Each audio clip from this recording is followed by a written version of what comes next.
Estamos empezando, ¿no? Todavía no, me parece, ¿eh? Está invitando a otra persona. Vamos a esperar un poco.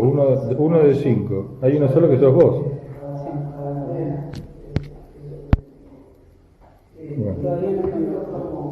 أعوذ بالله من الشيطان الرجيم بسم الله الرحمن الرحيم ومن أعرض عن ذكر فإن له معيشة ضنكا ونحشره يوم القيامة أعمى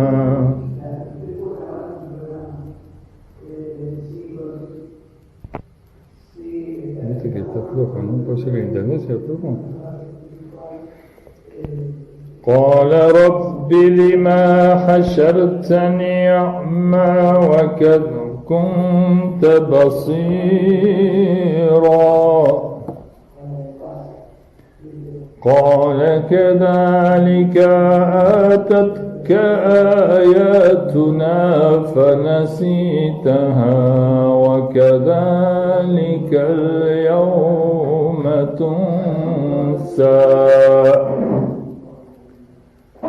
وكذلك نجزي من أسرف ولم يؤمن بآيات ربه ولعذاب الآخرة أشد وأبقى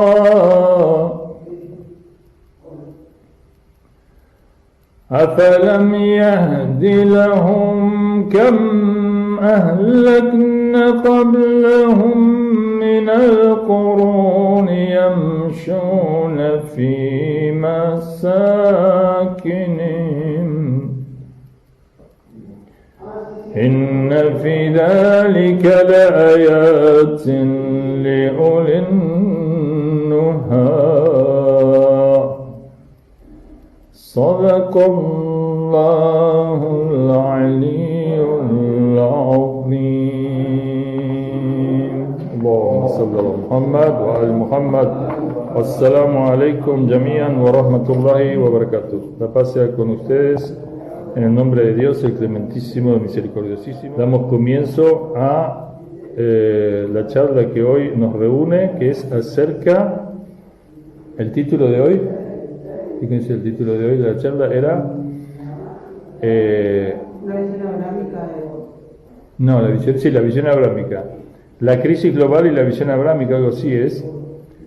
Y yo leí un versículo del Sagrado Corán que habla de este tema. Fíjense, dice: en el nombre de Dios, el clementísimo, el misericordiosísimo. وَمَنْ أَعْرَضَ عَنْ ذِكْرِي فَإِنَّ, por favor, ¿puedes cerrar si no se escucha tanto la voz? ¿Puedes cerrar la puerta? Sí. وَمَنْ أَعْرَضَ عَنْ ذِكْرِي فَإِنَّ لَهُ مَعِيشَةً ضَنْكًا.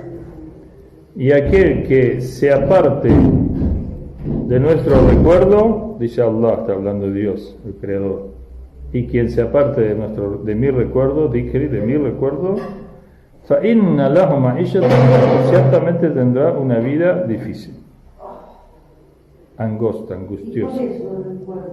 Espera, no te apures que yo primero voy a entrar en introducción y después.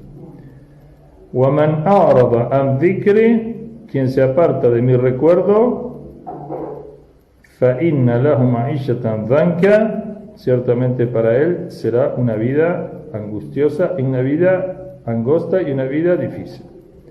وَنَحْشُرُهُ يَوْمَ الْقِيَامَةِ أَعْمَى, y lo haremos resucitar en el día del juicio ciego. Qala Rabbi lima hashartani a'ma wa qad kuntu basira. Dios, ¿por qué me resucitaste ciego si yo era vidente? Qala, dice Dios, kadhalika atatka ayatuna fanasitaha. Es así, dice Dios, vinieron a ti mis signos, los signos nuestros, fanasitas, y los olvidaste. Te apartaste de mi recuerdo, los olvidaste. وَكَذَلِكَ الْيَوْمَ تُنْسَى. Y así, hoy sos olvidado, no tenés luz, no podés ver. وَكَذَلِكَ نَجْزِي مَنْ أَسْرَفَ وَلَمْ يُؤْمِنْ بِآيَاتِ رَبِّهِ. Y así recompensamos a quien asrafa, a quien malgasta, asrafa walam yu'min, y no cree biayati rabbi. Asrafa, pierde su capacidad, su vida. Walam yu'min biayati rabbi, y no cree en los signos de su Señor. Wala adhabul akhirati ashaddu wa abqa, y el castigo de la otra vida es más duro todavía, más severo y más permanente. Bueno, fíjense que acá una de las claves para vivir, claro, el opuesto a tener un ma'ishatan danka, o sea, el opuesto a tener una vida angustiosa, una vida difícil es, dice, a quien Dios guía hacia el Islam le abre el pecho, le da bienestar, le da felicidad. Una vez le preguntaron al profeta Muhammad sallallahu alaihi wa sallam, ¿cómo sé si una acción es buena o es mala? Dice, cuando sentís en tu pecho que se amplía, que te sentís bien en una acción que estás realizando, que se amplía tu pecho. Podemos por ahí también agregar algunas cosas, pero ahí está el dicho del profeta, dice, si te amplía tu pecho, entonces es una buena acción. Si sientes un bienestar, una expansión, y si sientes una angustia, por ejemplo, podemos acompañar esto así. Si cuando haces una acción te hace bien y te amplía el pecho, y vos, por ejemplo, esa acción sentís orgullo y sentís bienestar, y se puede hacer pública, te pueden ver que no te molesta, y nada. En cambio, otra acción que tenés temor, te da temor de que te vean, o vergüenza. ¿Por qué? Si haces una acción que te da temor o vergüenza, es un síntoma de que es una acción mala. ¿Qué? Que es una acción mala y que te angustia o que te angosta el pecho, es decir, la sensación diversa a la felicidad. Generalmente, por ejemplo, todas las expresiones de felicidad tienen que ver con expansión. En baile, los que saben baile, yo no hago baile, pero vieron que hace mucho, porque quiere decir que, o las aves cuando abren las alas así, digamos, es una expansión. Y también dicen ahora muchos en esto de, ¿cómo se llama esto? Del buen vivir, ¿viste? De la nueva era esta de que es como que dan recetas para vivir bien, hacen ejercicio. Entonces, por ejemplo, están todos así, ustedes en casa, nosotros acá, y dicen, bueno, ahora vamos a hacer un ejercicio para estar bien. Entonces se respira profundo, cerrar los ojos, abrir los brazos, expandite, así te dicen, ¿no? Es una actividad física, una especie de yoga, bueno, un yoga así muy elemental, pero de relajación y demás y de expansión, que es lo contrario a el angustiado, digamos, que está todo así cerrado, digamos, o trabado. Bueno, وَمَنْ أَعْرَضَ عَنْ ذِكْرِ, quien se aparta de mi recuerdo y dice, ¿por qué me has resucitado ciego si yo era vidente? Dice, porque vinieron a ti mis signos y los olvidaste, no recordaste, no me recordaste. Bueno, acá tenemos un tema, estamos hablando acá bueno, acaba de entrar el pastor Carlos, ¿tu apellido, Carlos? Calarse. Carlos Calarse, un buen pastor, de los que pastorean.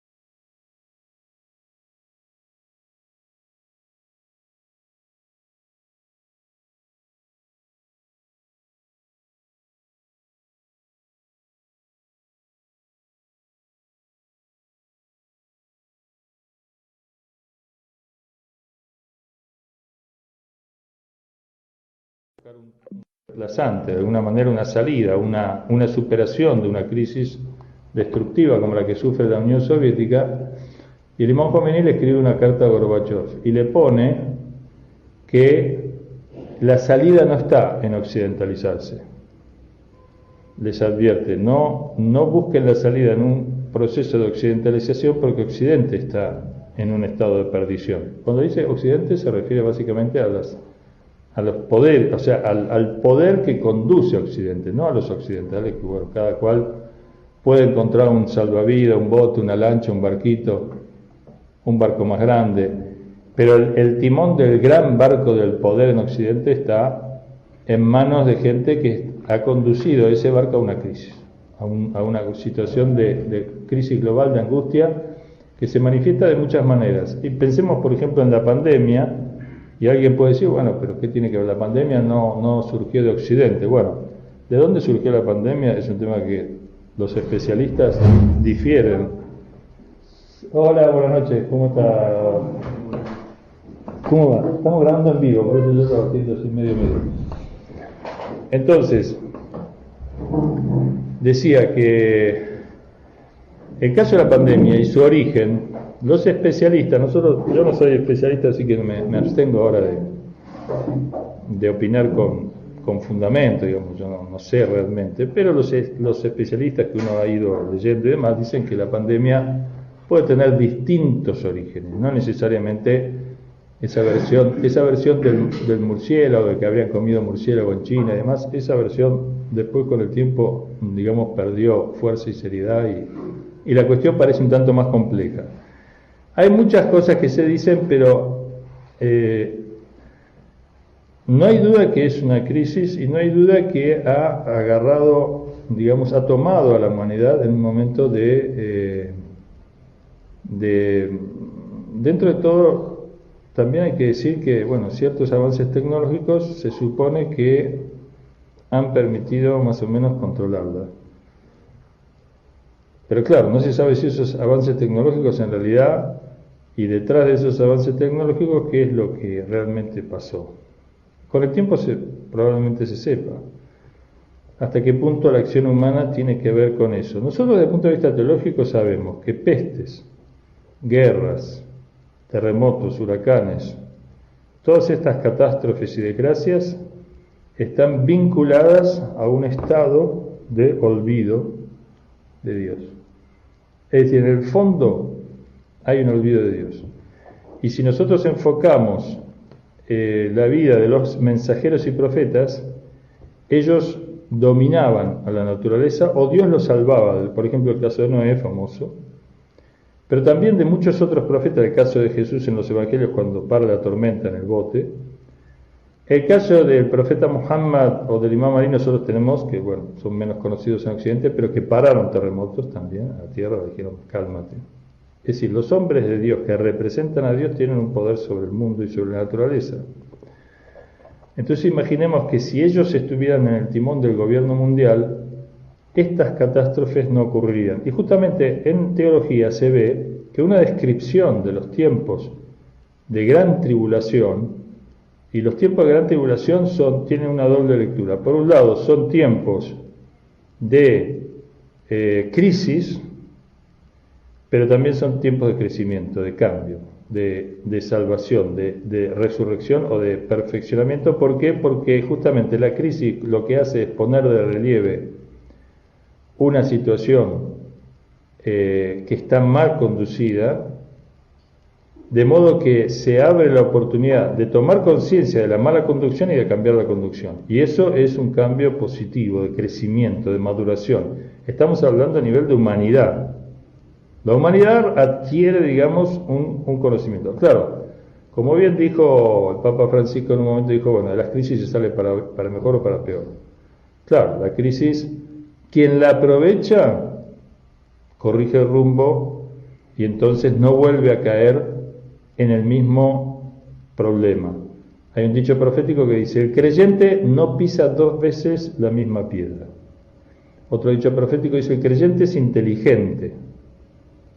Es zaki, en árabe dicen, es inteligente, es vivo, es perspicaz, es no comete, digamos, no repite el error. Ahora, puede ser que un creyente repita el error, bueno, es un grado de fe que todavía le falta madurar.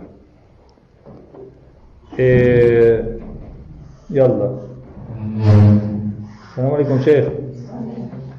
Bueno, entonces, en el fondo, detrás de las grandes crisis hay la sensación de angustia o de, digamos, de crisis justamente, de problema, de angustia. Una de las cosas que hace reflexionar al ser humano es que, por un lado, el hombre por naturaleza rechaza las crisis, rechaza las angustias. No está en la naturaleza humana conformarse a una crisis, resignarse a una crisis. Una persona vencida, es justamente su nombre lo dice, es una persona que ha perdido sus fuerzas, pero la naturaleza del hombre no es dejarse vencer. La humanidad como tal necesariamente va a luchar, va a patalear, digamos, y va a buscar una salida a la crisis. Esa es la oportunidad de las crisis, las famosas veces que dicen, la crisis es una oportunidad.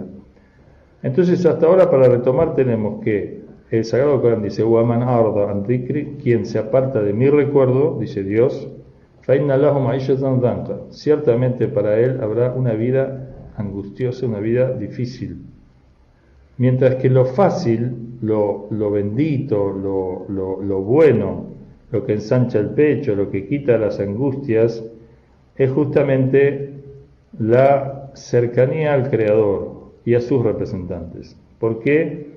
Y porque el hombre tiene una naturaleza divina, un soplo divino, por el cual rechaza los límites, rechaza los defectos, rechaza las imperfecciones. Esto es por naturaleza. Entonces, cuando no encuentra su fuente de perfección, entonces se angustia.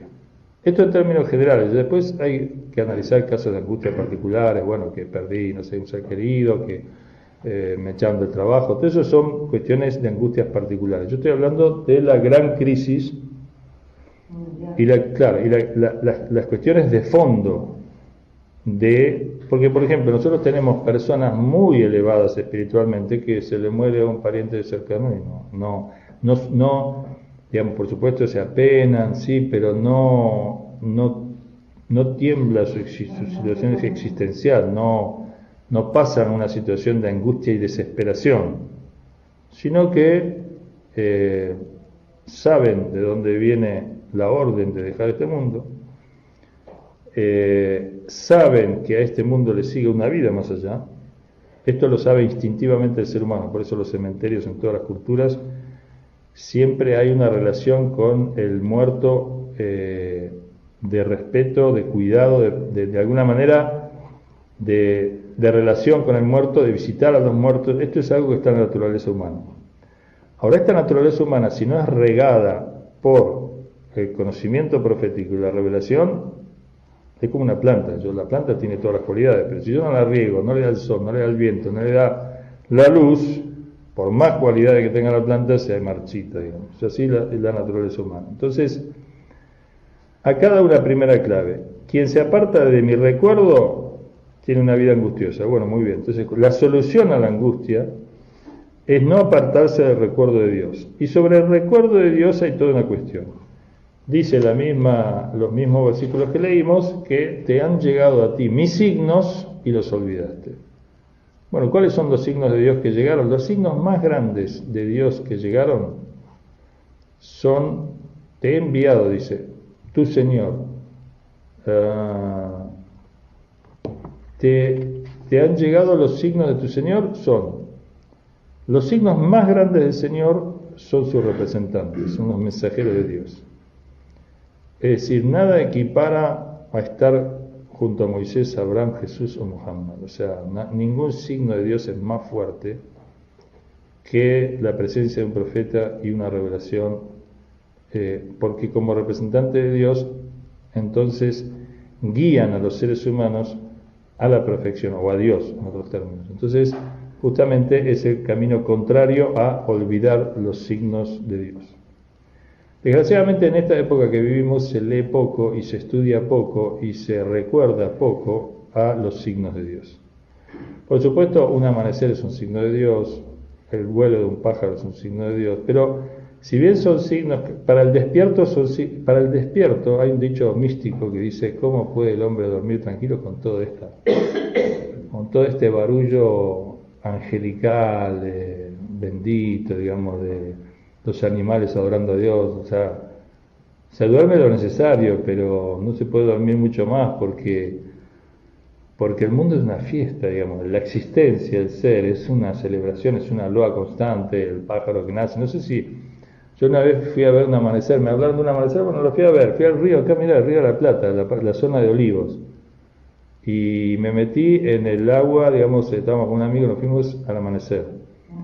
Y entonces entramos ahí, y es una imagen muy interesante, ¿por qué? Porque se ve a la derecha la gran ciudad, los monoblovos, ahí toda la zona de Buenos Aires, digamos, lo que es Retiro, bueno, Puerto Madero no existía en ese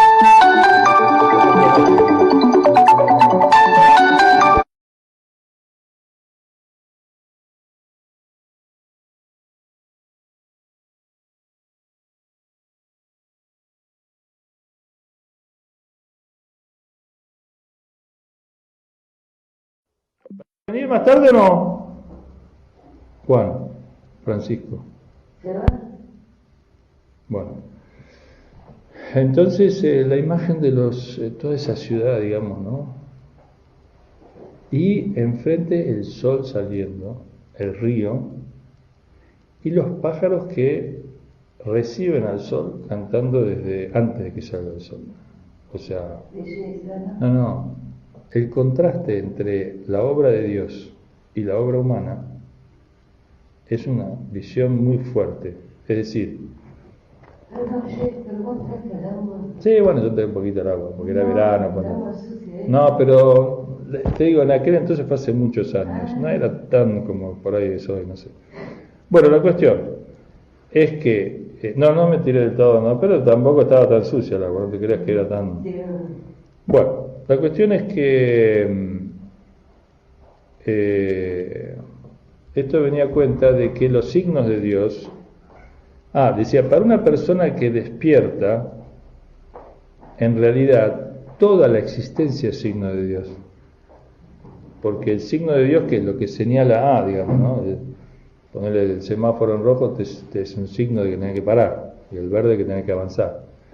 Bueno, la creación es un signo de Dios porque manifiesta la perfección, la belleza, la bondad, el cálculo, la racionalidad, digamos, el orden perfecto, los atributos divinos, cada cosa, desde un ser más pequeño hasta el más, hasta desde los cielos, digamos, y los astros y los universos de años luz de distancia, lo que se conoce, lo que no se conoce, hasta lo más ínfimo y pequeño. Entonces, todo es un signo de Dios, pero olvidar al signo de Dios parte por apartarse del recuerdo de Dios. Es una época de apartamiento del recuerdo de Dios. Por eso es que estamos en crisis, porque entonces desgraciadamente hay una lucha de poder muy fuerte, que si yo te gano un metro más, te pierdo un metro más, o sea, y no pasa por ahí. Aunque a vos te den el mundo, esto hay un dicho de Gandhi que dice, ¿no? El Imam Khomeini también dijo, aunque me des el mundo, si yo no estoy con Dios, entonces voy a decir, no, pero ¿y la luna por qué no? ¿Viste? Ya está con la guerra de las galaxias, digamos, ya no para la cosa. Poner que haya un vencedor, bueno, después va a querer tener, ya cuando tenga toda la Tierra, se va a aburrir, va a buscar la luna, va a buscar Marte, etcétera, porque el hombre inconscientemente está buscando lo absoluto, pero en vez de buscarlo en sí mismo y ser humilde ante él y reconocerlo en sí mismo, lo busca, es como que quiere ser él Dios, y él no puede ser Dios.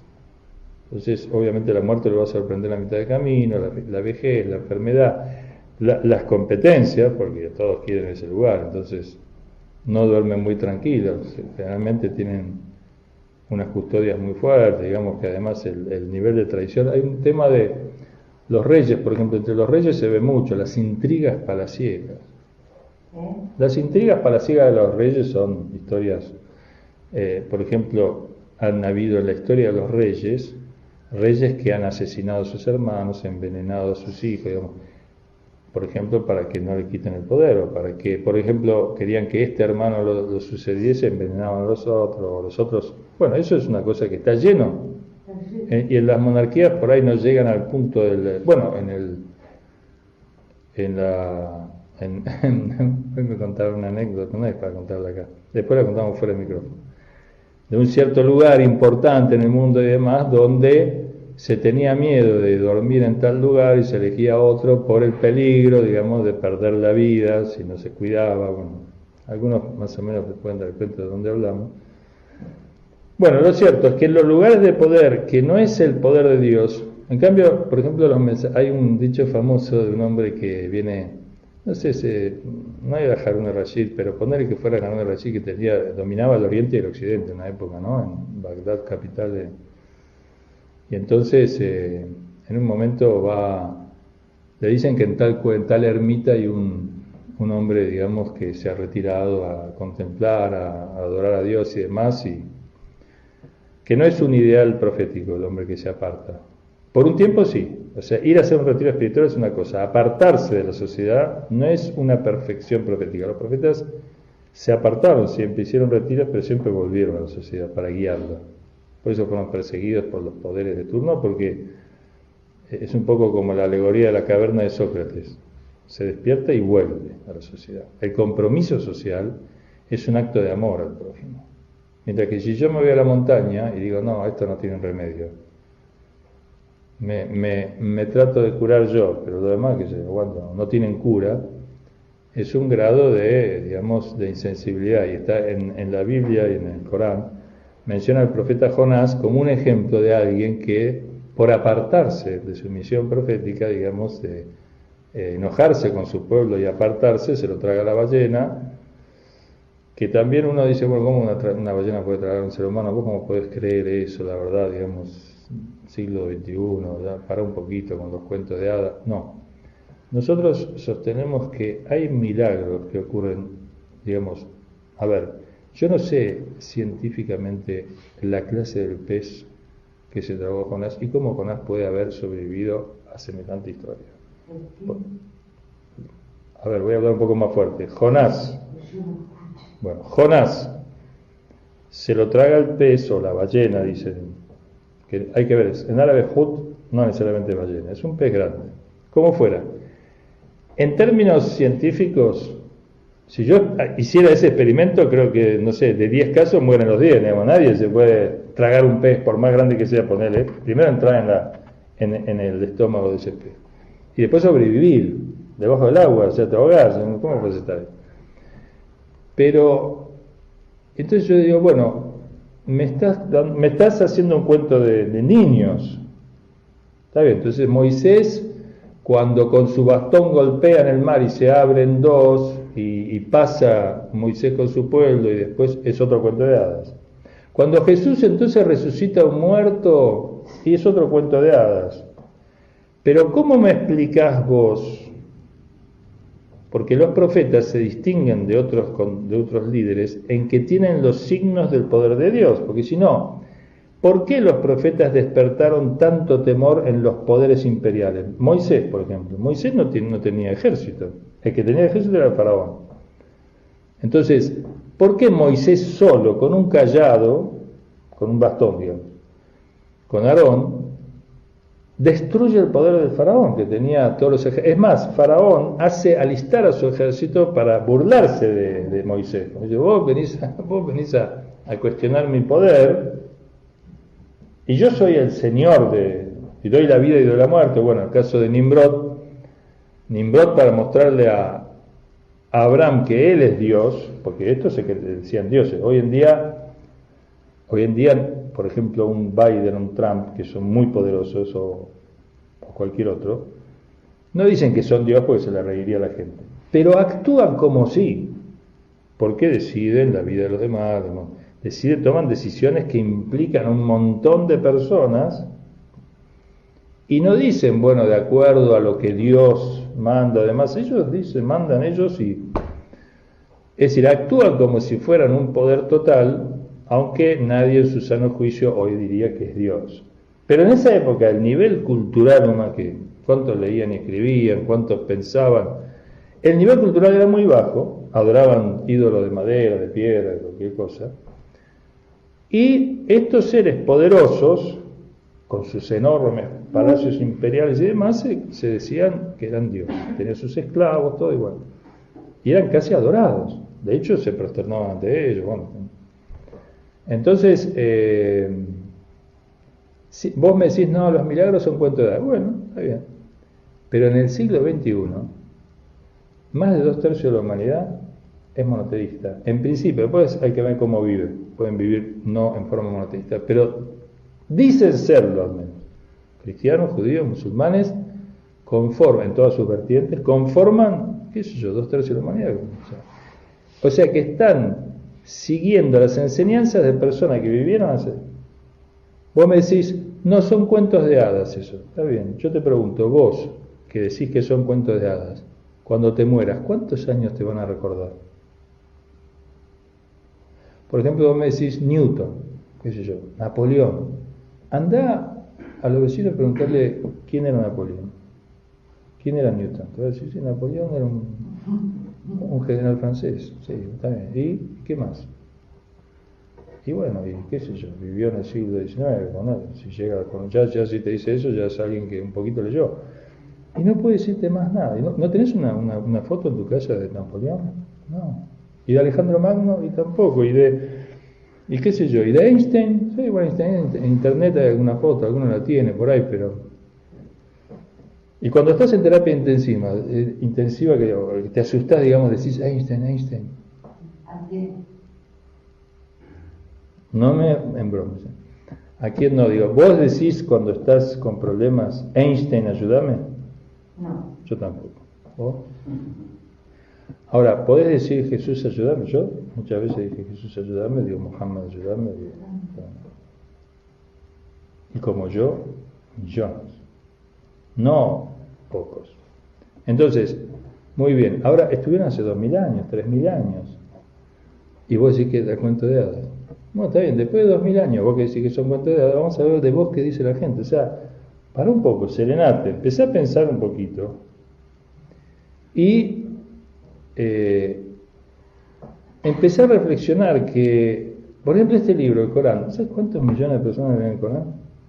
Ahora vos escribí un libro, yo escribí un libro, por Dios, si lo leyeron, lo compraron muchos, pero si lo leyeron del principio al final 10 personas, yo te diría, me asombraría. Sí, muchos lo tienen, te agradecen, leyeron 5 páginas, 6, lo dejaron costado. Es decir, pero el Corán, o la Biblia, ponelo,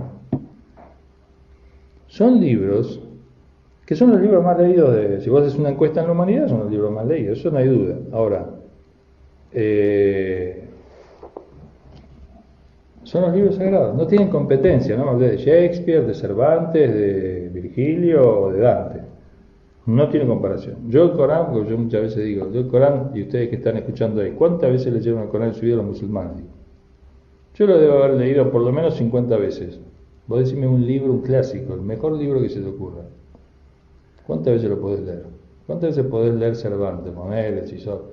Ya si lo leíste una vez, entero, ya te saco el sombrero. Ahora, si lo leíste 50 veces, imposible. Pero, escúchame, ¿y memorizarlo? Está lleno de memorizadores del Corán. Bueno, entonces el tema es un poquito más profundo que sacártelo así muy fácilmente, que no es cuento de hadas, porque ahora mucho se cree que es cuento de hadas y demás. Se descubrió que son todo mentiras, que no hubo nunca un pueblo judío que emigró de Egipto, esto, que lo, porque ¿cómo se llama esto? Los que estudian los arqueólogos no han encontrado tales cuestiones y demás. Bueno, los arqueólogos han encontrado muchas cosas y es por eso. Pero es también cuestión de reflexionar y pensar. Bueno, en una época así, entonces estamos en una crisis. ¿Cómo se sale de la crisis? Hay que empezar a reflexionar, hay que empezar a pensar, hay que empezar a escuchar, hay que empezar a... Y por último termino ya porque me extendí. Fíjense cómo la religión, los profetas, vamos a decir los profetas, porque la religión confunde un poco. Los profetas empiezan a resonar más. Todavía falta, Pero ahora, por ejemplo, está muy de moda el diálogo interreligioso, ¿viste? Cosa que hace 50 años se mataban las religiones, digamos. O sea, los religiosos muchos competían. Yo vi cómo empezó el diálogo interreligioso, era todavía competitivo, todavía no era un diálogo, era ver quién... Pero por otra parte, hay también un fenómeno donde la política, es decir, el poder, intenta acercarse para muchos, desgraciadamente, con la idea de manipular el tema religioso, porque como la gente pierde fe y confianza en los mensajes que pululan, entonces hay como una suerte de reconcentración. Se ve mucho en los barrios periféricos. Ahora después me gustaría escuchar al pastor, es decir, barrios donde la crisis es muy fuerte, material, digo crisis material, que no necesariamente es espiritual. O sea, en los barrios periféricos puede estar espiritualmente mucho mejor que en los barrios cerrados, ricos del Nordelta, ponerlo, o de cualquier otro. O sea, yo no estoy hablando de lo espiritual, estoy hablando de lo material. Las crisis materiales hacen que la gente se junte, porque hay que tratar de ayudarse, y solidaria. ¿Y por qué ahora los movimientos sociales hablan de construir capillas? Gente que hace 30 años atrás no creía, y ahora quieren construir capillas. Ponele. Es decir, si quieren construir capillas, dejemos la intención de la gente, yo no voy a juzgar eso ahora porque cada persona, pero digamos, el hecho de que se hable de construir capillas es porque hay demanda, necesidad. Entonces, justamente las crisis hacen que la gente se empiece o se reconcentre. Yo me acuerdo cuando cayeron las Torres Gemelas, las sinagogas, iglesias y mezquitas en Nueva York estaban colmadas de gente. Duró, porque duró un suspiro. Porque es una reacción como espasmódica, no es una reacción como fueron de hecho las explosiones esos. Entonces la gente, cuando se le tiembla todo el piso material, le queda, por su naturaleza, buscar una estabilidad. O sea, necesita la estabilidad, no puede vivir inestablemente porque está hecho del poder de Dios, que es la estabilidad total. O sea, la paz total, la armonía total. Entonces el hombre se revela esa inestabilidad y entonces es una época en que, bueno, se puede volver. Ahora, volver a recordar a Dios es un tema de estudio, reflexión, tiempo, práctica y acompañamiento. O sea, no se vuelve a Dios en 2 días, en 3 días, es un proceso, es un camino, ¿no? Y por supuesto, si uno quiere ser un médico de prestigio, son años de estudio, de compañía, de intervenir, de errar, de equivocarse, pero de dedicarse. Entonces, ese es el camino, digamos, general. Y después, obviamente, uno se va uniendo a las personas que están más avanzadas, ¿no? Yo quiero estudiar medicina. Generalmente, fíjense cómo funcionan las universidades. Yo estuve en una universidad, viene el profesor, porque en toda universidad tiene los profesores de estrella, ¿no? Los profesores que son los popes, digamos así. Por ejemplo, vos tenés 5 materias que la dan los mejores, y después tenés otra cantidad de relleno. Esos 5 mejores, cuando vienen, sus aulas magnas están llenas, hay 500 estudiantes, ¿sí? Y esos profesores dan la clase. Cuando termina la clase se van todos, pero quedan 20 alrededor pululando, como esas mariposas ¿no? que buscan más, quieren más. De esos 20, después se van 10, quedan 10, hasta que al final quedan 3. Y así, esos 3, entonces llega un momento que el profesor dice, ¿vamos a tomar un café? ¿Vamos a tomar un café? Ya quedan 3. Van a tomar un café. Y al final terminan, los auxiliares de cátedra de ese maestro salen de esos, yo lo vi ese proceso. Salen de esos 3. Es decir, y por supuesto van a ser auxiliares que en sus cátedras, en sus aulas van a tener, no los 500 del profesor, sino que van a tener 30, 40, pero así empieza. Ese que tiene 500, no tenía 500 el primer día que entró. Ahora, para llegar a tener 500, no es en 2 días, no hay magia, digamos, es esfuerzo, es trabajo, es conocimiento y es sobre todo compañía. Esos 3 que se convierten en auxiliares, yo lo vi, por ejemplo, tenía un amigo en griego. A mí me gustaba griego, yo me iba. Él se quedaba. Terminé auxiliar de griego, todos lo mirábamos. El que más rápido aprovecha, ese enseguida se unió al profesor y fue muy joven auxiliar. y ahora debe ser una eminencia en griego, yo no le perdí el rastro. Cuanto antes empezás, y cuando yo estaba en la facultad estudiando filosofía, los compañeros míos que eran muy avanzados, los padres eran filósofos. Eran filósofos. No importa si para bien o para mal, no importa la filosofía que tenían. Lo que quiero decir es que mientras vos leías este libro por primera vez, ellos ya lo habían leído. Ellos leían los comentarios. Vos estabas leyendo recién por primera vez el libro de la cátedra. Ellos ya estaban discutiendo los comentarios. ¿Por qué? Porque el padre les había enseñado el libro, lo habían leído en la casa, habían compartido sobremesas, y porque los fines de semana venían los profesores a su casa y él se quedaba en la mesa escuchando, y debatiendo, y aprendiendo. Entonces, imagínate, esos están en otros niveles. Bueno, así es con también el camino del recuerdo a Dios, que es la salida de la crisis. Wassalamu alaikum wa rahmatullahi. Hola, ¿qué tal? ¿Cómo están? Mi nombre es Carlos Galarce, no suelo presentarme, pero en esta oportunidad sí. Estamos compartiendo esta charla aquí con los sheikh, con dos hermanos y hermanas en la fe. Compartimos, como dice como dice el objetivo de la charla, la mirada abrámica de esta actualidad, de este tiempo que corre. Principalmente yo creo que soy un privilegiado, no solo por estar entre ustedes, sino por sobre todas las cosas por haber tenido la primera exposición a cargo de Karim. Entonces me ahorró decir muchas cosas que ahora no tengo que decir. Así que esa es la buena parte, en la cual comparto un 100% de las cosas con respecto a la mirada de la actualidad, con respecto a la fe, y en este tiempo contemporáneo, con el problema que tiene la gente. También compartimos muchas cosas, pero principalmente yo lo que comparto en muchas ocasiones tiene que ver con la falta de tiempo de la gente, con la poca amplitud que hay para poder recibir, para poder recepcionar una visión espiritual.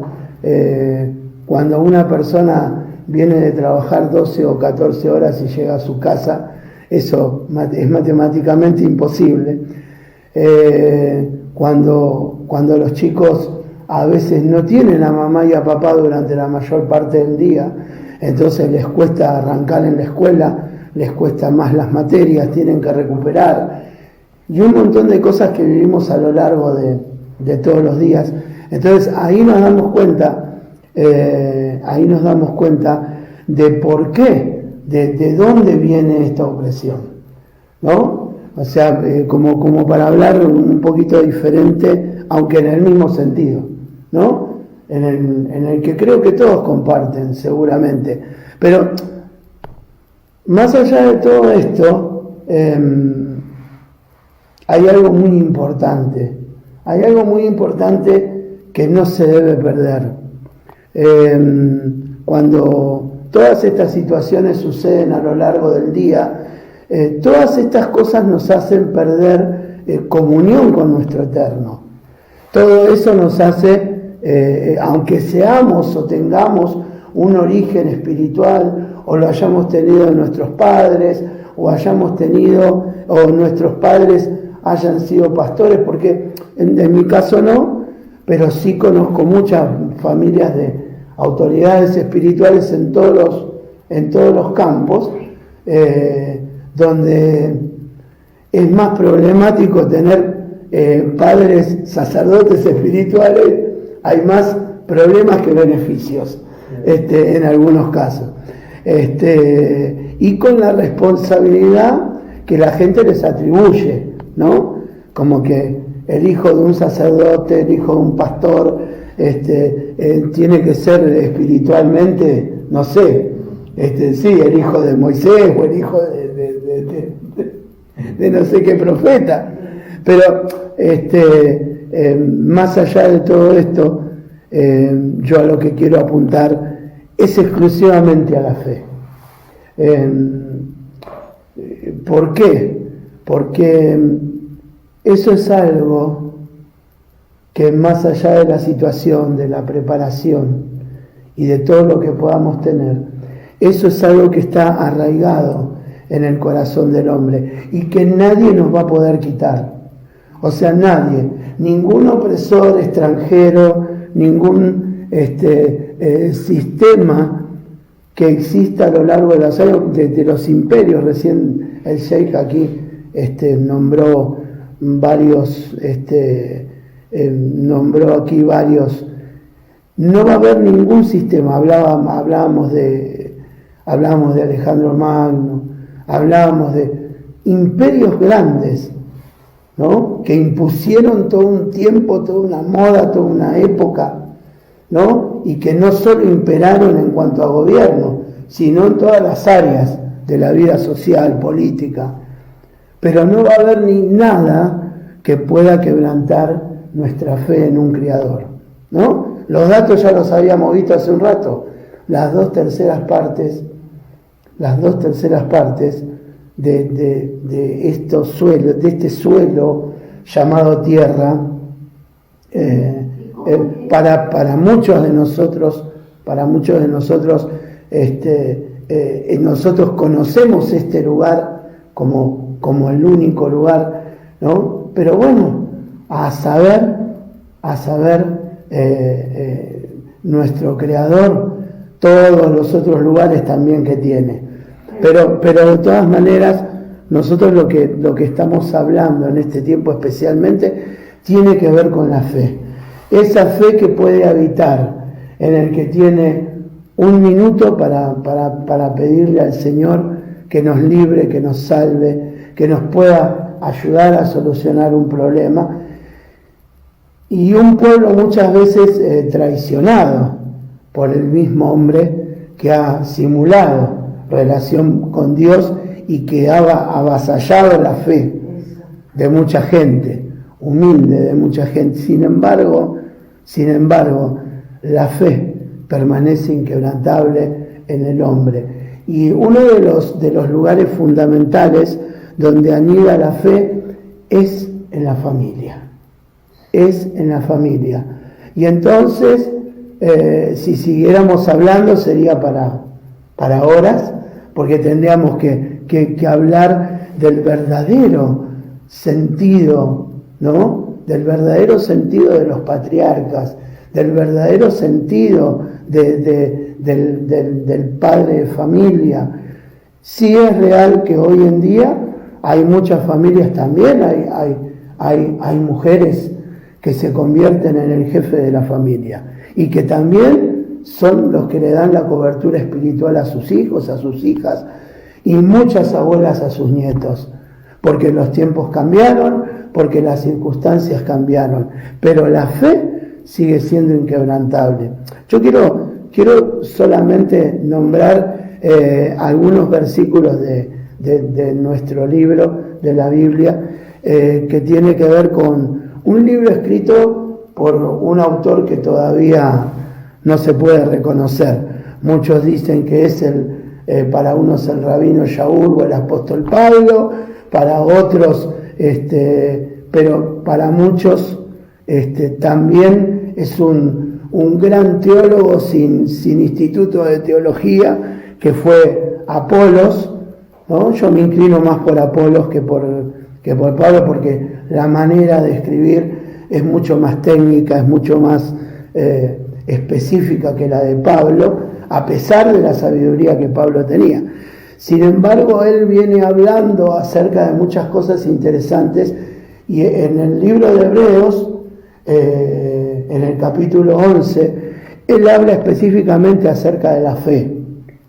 Y más allá de definir la fe, que es la certeza de lo que se espera, la convicción de lo que no se ve, algunas otras versiones un poco más avanzadas hablan de que la fe es el título de propiedad de lo que todavía no tenemos, por ejemplo. Diferentes versiones corroboran un mismo concepto, pero esa es la fe inquebrantable que permanece en la familia. Y por eso mi tema tiene que ver con fe y familia, y está apuntado a eso, ¿no? Dice en uno de los dice, porque por ella, o sea, por la fe, alcanzaron buen testimonio los antiguos. Por la fe entendemos haber sido constituido el universo por la palabra de Dios, de modo que lo que se ve fue hecho de lo que no se veía. Cuando yo enseño este principio espiritual a mucha gente que dice que no entiende nada, lo ve como algo impresionante, increíble. Sin embargo, hoy lo vemos en las películas todos los días, ¿no? Este principio el cual no entienden y lo ven maravillados que exista en libros antiguos, ¿no? Como diciendo, ¿cómo puede ser que en este libro está este principio? Sí, porque nosotros constituimos y le damos lugar a cosas espirituales antes que sucedan. Y eso tiene que ver 100% con la esencia de nuestra fe. De esa fe natural. Esa fe que dice el apóstol Pablo cuando le habla a uno de sus discípulos, le dice, esa fe no fingida, le dice, la cual habitó en tu abuela, le dice, en tu abuela y en tu madre. Y da el nombre de la abuela y de la madre. O sea, no solo la historia se traslada a través de relatos orales, sino que la fe, y la fe no fingida. Ese es el don natural que tiene la fe que se inculca a través de la familia. Y eso es lo que no debemos perder como valor fundamental. Y es por eso que muchos hermanos en la fe abrámica estamos unidos aquí, algunos faltan, pero bueno, aquí tenemos al obispo, faltan algunos otros también. Pero volviendo a la esencia, dice, por la fe entendemos haber sido constituido el universo por la palabra de Dios, de modo que lo que se ve fue hecho de lo que no se veía. Dice, por la fe Abel ofreció a Dios más excelente sacrificio que Caín, por la cual alcanzó testimonio de que era justo, dando Dios testimonio de sus ofrendas, y muerto aún habla por ella. Ahí andaba hablando el Sheikh también de algunos temas con respecto a eso. Dice, por la fe Enoc fue traspuesto para no ver muerte y no fue hallado, porque lo traspuso Dios, y antes que fuese traspuesto tuvo testimonio de haber agradado a Dios.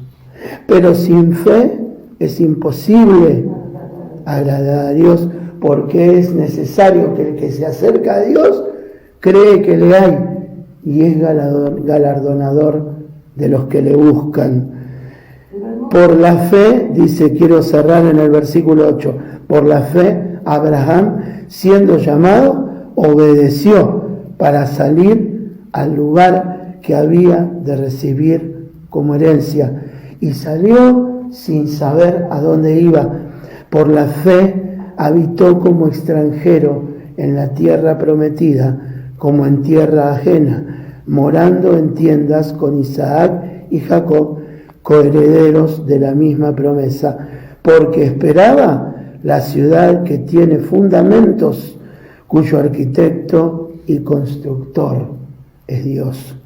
Por la fe también la misma Sara, siendo estéril, recibió fuerza para concebir y dio a luz aún fuera del tiempo de la edad, porque creyó que era fiel quien lo había prometido.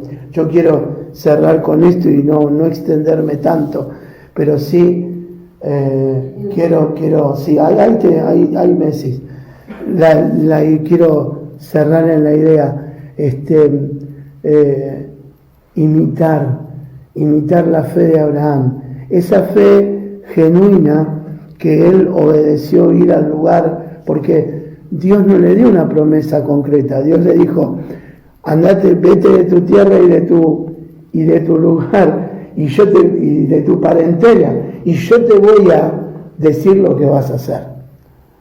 Y entonces es esa incertidumbre que a veces yo veo en el pueblo y en la fe de la gente. Esa es la fe que no se va a quebrar.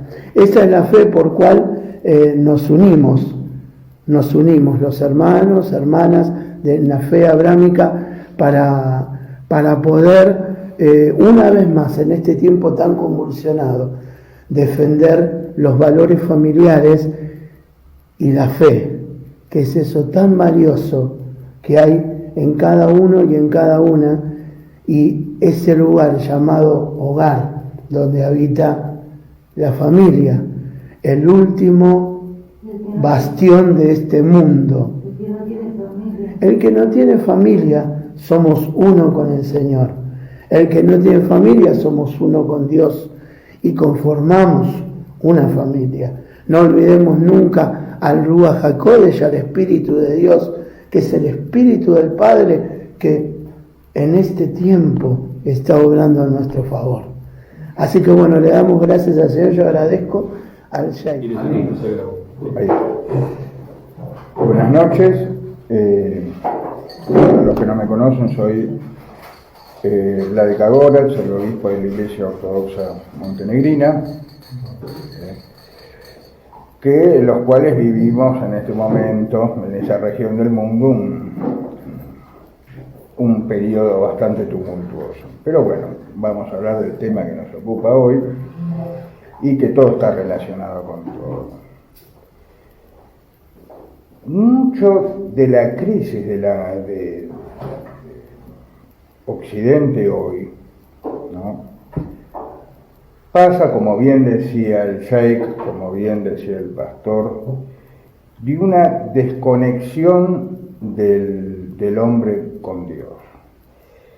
Pero fundamentalmente también, como bien acá señalaba una de las presentes, también la crisis es tan profunda que la gente llega a preguntarse ¿quién es Dios?, ¿no?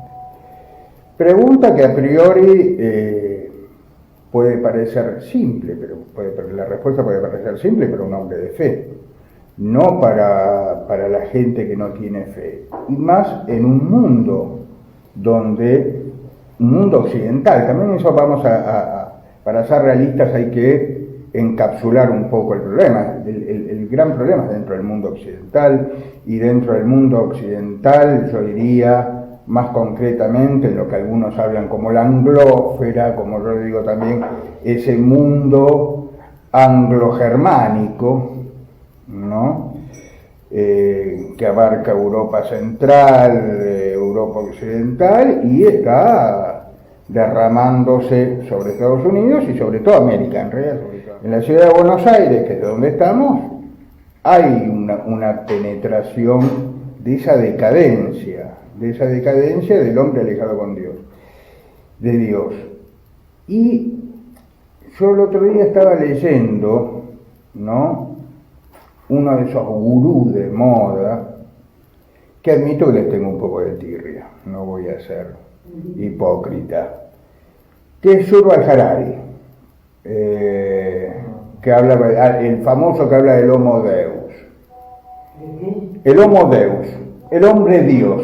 Lo dice en latín para quedar más docto, pero es el hombre Dios. Yuval Harari es israelí, un muy pequeño hombre, y donde es interesante cuando él dice que el hombre va a llegar a ser Dios, como Dios, me resuena, no sé ni si en el Corán es lo mismo, ¿no?, si está transcrito de la misma manera, pero es lo que dice la serpiente en la caída, es y serán como dioses, ¿no? Y él susurra como la serpiente, repitiendo esa consigna, la primera mentira que hay en el mundo, y serán como dioses.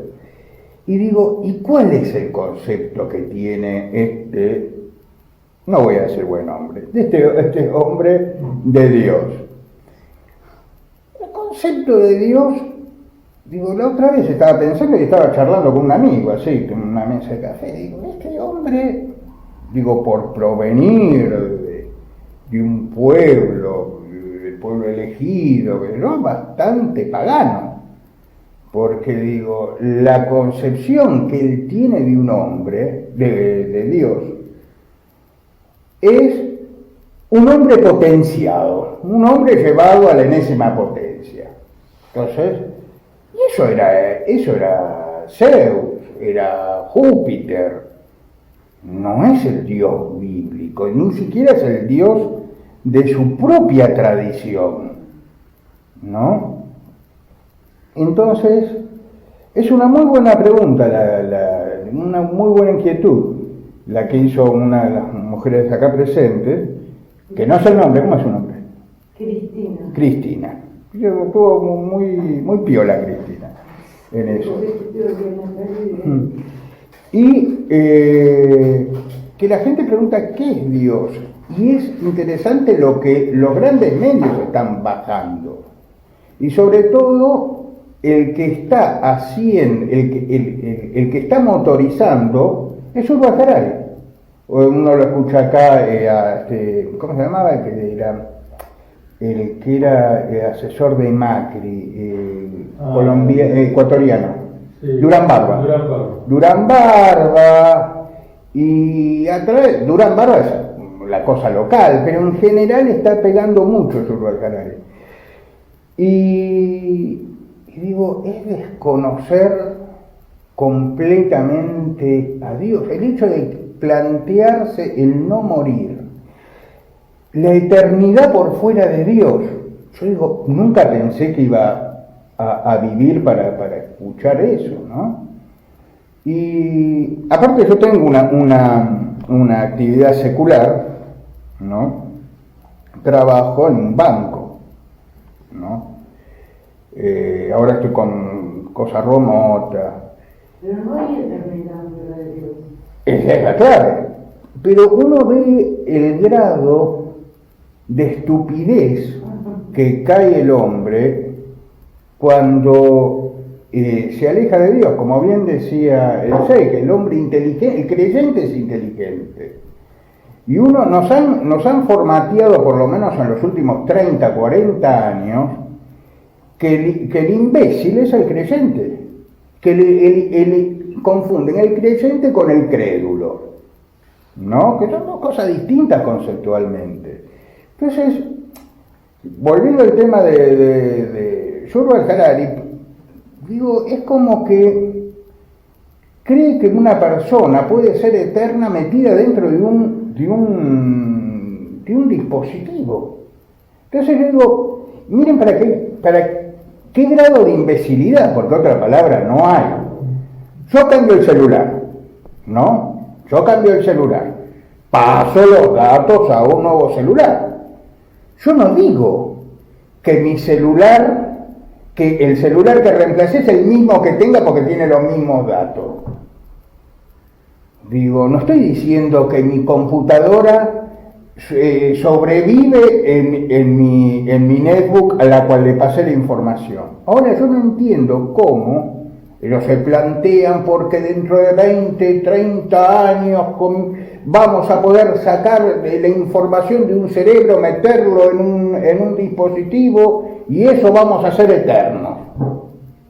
Digo, que me metan, que los datos que recopiló mi cerebro, me lo metan adentro de una máquina, que da lo mismo que sea eso, una licuadora, estoy muerto como el que más. Digo, no sobrevivo a eso. Entonces, el hombre está incluso, es interesante ver cuando quiere crear trascendencia de su propia humanidad. Y lo que genera es distopías. Que los orcos del Señor de los Anillos, para ver una cosa conocida. Es un cuento de hadas al lado de la trascendencia que quiere crear el mundo anglosajón, que ya ha dejado cualquier idea de trascendencia. Y lo más grave es que estamos ante una generación, ¿no? Quizás no los que ya tengan más de 50 años, 60, estoy hablando de los multimillonarios, no para el que me está mirando, sino para los multimillonarios que de verdad piensan que pueden llegar a vivir eternamente. Y tener una élite gobernante con ese pensamiento tan estúpido, por ser educado, por un pensamiento tan estúpido, uno puede ver el grado de estupidez al que van a llevar al mundo y al que van a llevar la civilización. Y eso hace que nos demos cuenta que estamos en un peligro muy real. El hecho de eso por el lado de lo que tienen como idea de Dios. Después, bueno, con la idea, consecuentemente, en eso son coherentes también, la idea de hombre que tienen, digo, más vale perderla que encontrarla. La cosa de la autopercepción. Y no voy a hablar mucho de la ESI, porque ya acá, que me escucha, ya más o menos los que escuchan acá están mirando esto, ya deben tener una opinión más que formada. Pero lo que digo es lo macro, el razonamiento macro. Si yo digo que lo que percibo le doy la categoría de ser a mi percepción, digo, la pucha, estoy dejando más de 5.000, 7.000 años, no sé, porque hay partes que no hay cultura escrita, pero desde que el mundo es mundo, se juntaron más de 10 hombres a crear una comunidad mínima, siempre se ha enseñado que las apariencias engañan, que la percepción no es la fuente de la verdad, incluso por una cuestión muy práctica. En la naturaleza hay hongos que son muy parecidos a los comestibles, del no comestible del comestible. Entonces, si tuvieran, incluso hasta por una cuestión práctica, si tuvieran, lo que a mí me parece que ese es, y al puchero va a parar, se muere toda la tribu. Es así de sencillo. Entonces, desde que el mundo es mundo, yo digo que a veces es como una especie de Dios se va manifestando al hombre paulatinamente, lo que se llama en teología, por lo menos la teología cristiana, la pedagogía divina, bueno, que tiene que ver con el sentido común, porque toda teología reposa en el sentido común, ¿no? Porque por algo Dios nos da el sentido común. Nosotros podemos tener una revelación, pero esa revelación no contradice otra revelación dada. Puede ser un constructo lógico. Bueno, en el caso de... me estoy yendo de tema, me parece. Pero me agarra el Alzheimer. ¿A qué estaba yendo? Alguien me tiene una punta en qué estaba yendo. ¿Hacia qué estaba yendo? Me fui. La autopercepción. Con respecto a la autopercepción, es la negación no solamente de cualquier verdad revelada, abrámica, la revelación del sentido común. O sea, es el rechazo, y esto sí es interesante, es el rechazo del don de Dios de la inteligencia. El mundo actual está rechazando hasta ese don, ¿no? Y volviendo al tema que había planteado Cristina, el tema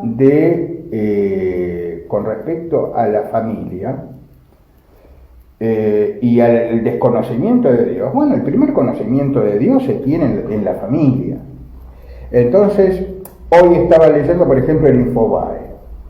En Infobae salió una nota, no sé si alguien tuvo el placer de leerla, que es el burning, qué sé yo, como que la gente está quemada por trabajar y tener hijos.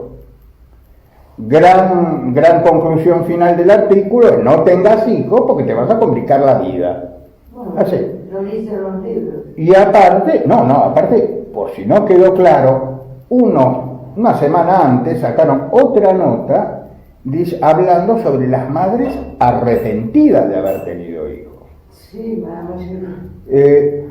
Entonces, digo, Sí, es muy difícil. Una vez lo hablaba con un sacerdote católico, ¿no? Que de indio, de esos malabares o malancares que están en la India, que a veces hay algunos por acá, que son de rito latino, pero están en la iglesia de Calasanz. Entonces yo le decía: mirá, digo, vos venís de un mundo oriental.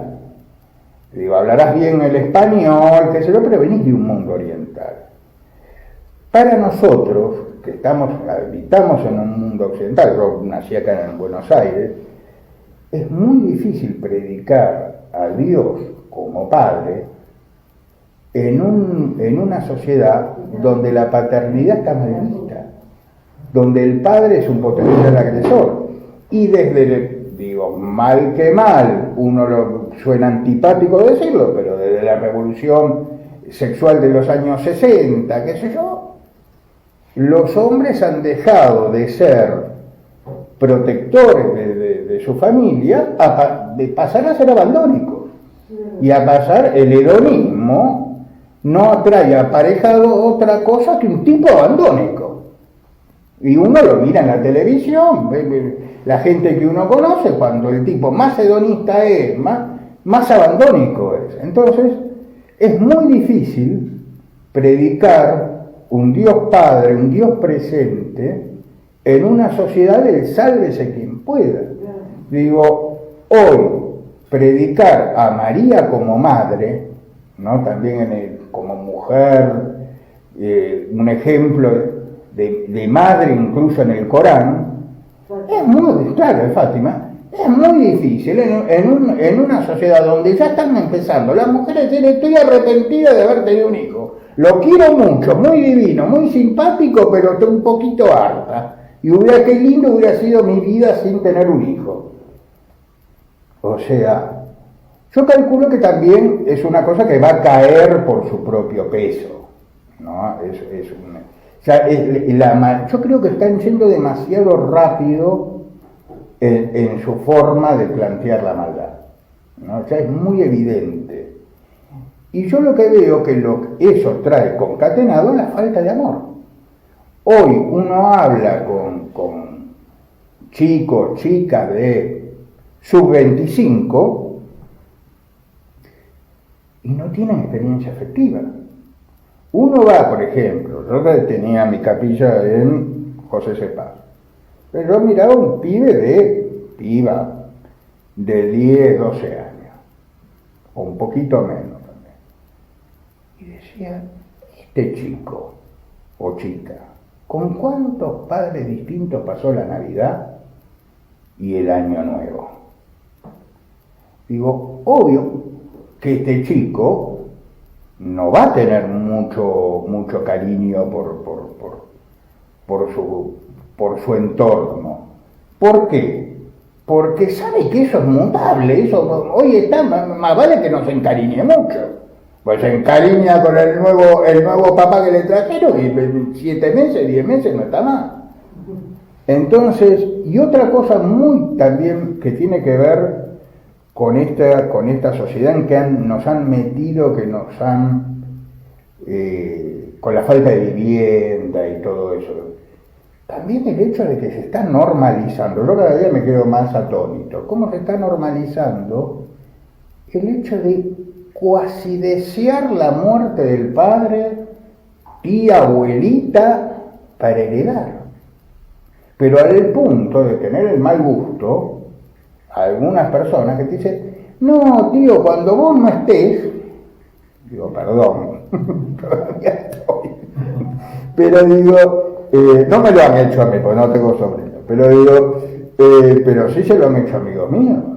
Y lo veo en el ambiente en el que trabajo, lo veo cada vez como algo más normal. Entonces, yo lo que sí noto es que el creyente tiene otra plantada frente a la realidad. Y más allá de la cita de los libros, ¿no? Tiene una plantada, tienen amor, ¿no? Al creyente se lo identifica siendo por amoroso en el sentido de que es un hombre que vive, un hombre-mujer, que vive en unión con Dios, y eso no puede hacerlo de otra manera que no sea amoroso con su entorno. Y lo que se llama ahora, no es la palabra que a mí más me gusta, empático, si uno quiere. Entonces, hoy, el que es creyente, sea cristiano, sea islámico, sea judío, resalta como la mosca en la leche. Es un oasis en este momento. La cosa está muy fea a nivel social. La decadencia de Occidente parece no tener límites. Pero uno está empezando a ver que se están empezando a poner unas vallas, ¿no? El ser humano también tiene cierto instinto de autopreservación, como bien decía el Sheikh, que de la perfección, y eso hace que tenga un cierto instinto de autopreservación. Y yo creo, y espero en Dios, que este proceso se vaya revirtiendo. Para eso uno trabaja. Yo trabajo para ir revirtiendo esto. Después será la voluntad de Dios, ¿no? La voluntad de Dios, que también la voluntad de Dios no es algo mágico y tiene que ver muchísimo con la respuesta humana, ¿no? Tiene que ver con cómo el hombre se planta frente a Dios como una sociedad, una comunidad. En este caso estamos hablando de la comunidad con esto la tecnología, y ya estamos siendo como una gran familia humana de verdad, en el sentido que estamos todos interconectados. Un poco lo que se decía del diálogo interreligioso, que antes era de competencia y ahora ya no lo es tanto, también porque hay como una especie de mutuo conocimiento. Uno empieza a tener, inclusive a conocer, que es importante, tener las sensibilidades de la fe del otro. Uno empieza a usar determinadas palabras comunes como para que el otro te entienda, y hay una voluntad de que el otro te entienda. Que eso es algo muy bueno que se ha dado en los últimos 20, 30 años. Y por eso digo, no quiero cerrar esto deprimiéndolos esta noche, y los animo a unirse a Dios desde la tradición que tengan,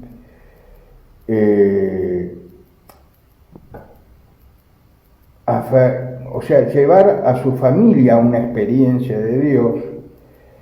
Y hay una cosa que decía Carlitos Galarce, que el pastor, que decía que a veces, y eso es válido para un creyente, para un pastor 10 veces más, para un cura ortodoxo también, y no me quiero imaginar para un sheikh.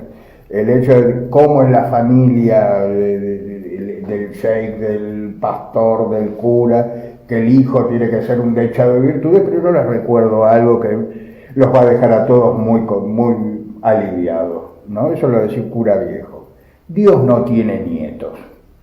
O sea que la filiación de cada persona es con Dios. Puede ser yo soy obispo, soy monje, o sea que no tengo hijos.